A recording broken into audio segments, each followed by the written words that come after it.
Thank you so much for watching Landumc Goes There. Please subscribe and hit the like button and the bell notification button. Bad Timing is a 1980 British psychological drama film that was directed by Nicholas Roeg. The movie stars Art Garfunkel, Teresa Russell, Harvey Keitel, Denholm Elliott, and Dana Gillespie. The storyline takes place in Vienna, where a young American woman is brought to a hospital after overdosing on pills in an apparent attempt to take her own life. There's a police detective that suspects foul play on the part of her lover, who's an American psychology professor.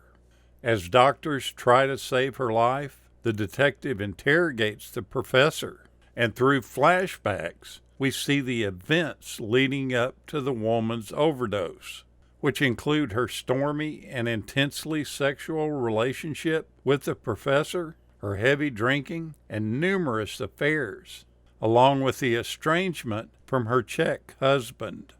The movie is a really darkly erotic study of several rather unsympathetic characters. Lovers Alex and Melina meet in Vienna, but before that, they break up, and before that, they have sex for the first time, but before that, they have sex for the last time. And that all comes after she's rushed to the hospital after ODing on the medicine. It's just that kind of story. It's presented entirely out of order, which might cause problems for some audiences. It starts with a relationship scene playing under the title credits, and then jumps to Melina's entry into the hospital at the end of the relationship, and continuing like that for the rest of the film, shuffling the events of the timeline like a deck of cards. We're also introduced to Harvey Keitel's character of the detective, who's a self-admittedly bad detective. He interrogates Alex while Melina's fate hangs in the balance in a nearby emergency room.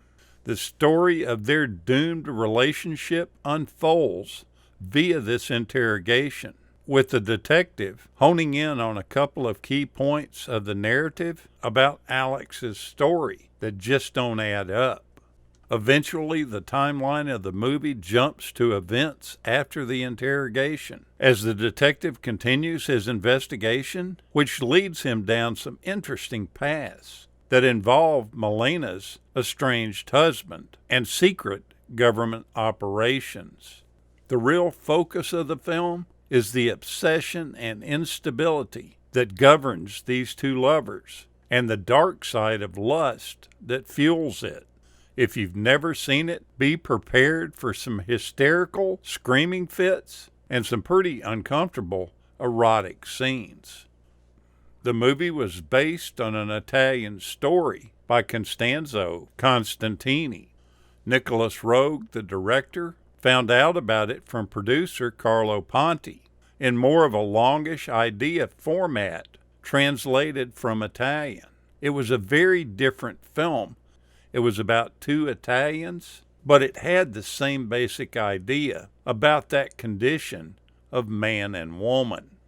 The story was adapted into a script by Yale Udoff, an American playwright. He recalls that the original story was about a wealthy Roman playboy and his girlfriend that had a real 60s feel to it. And although they did change almost everything from the original, it did have a few elements that they kept. During filming, the production was known as Illusions, and at some point it was changed to Bad Timing. Then once it was finally released in the U.S., the title changed again to Bad Timing, A Sensual Obsession. It was controversial upon its release, even being branded a sick film made by sick people for sick people. And this was said by its own distributor, the Rank Organization. The U.S. gave it a rating of X, and it wasn't released to the home video market in the U.S. until 2005. But that came after an enormous amount of editing was done to the film. The director originally wanted to cast Bruno Ganz and Sissy Spacek in the leads. He eventually went with Art Garfunkel because Rogue had successfully used pop stars in his film's Performance and The Man Who Fell to Earth. He also cast Teresa Russell in the female lead role, and he went on to later marry her. The role of the inspector was rejected by Albert Finney, and Malcolm McDowell was offered the part too, but he was unavailable. Harvey Keitel was cast just 3 days before filming started.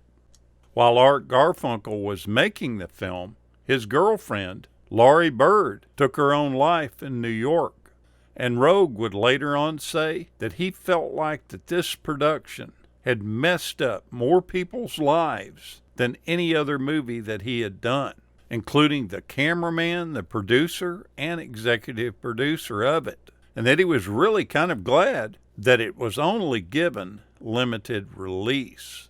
It really did have a curious effect on a lot of people. The movie was one of a series of films that was greenlit by Tony Williams of the Rank organization, who was really increasing their production output at the time. They made 8 films over 2 years. Then came this film, which was the most unusual of this slate of films that they had done.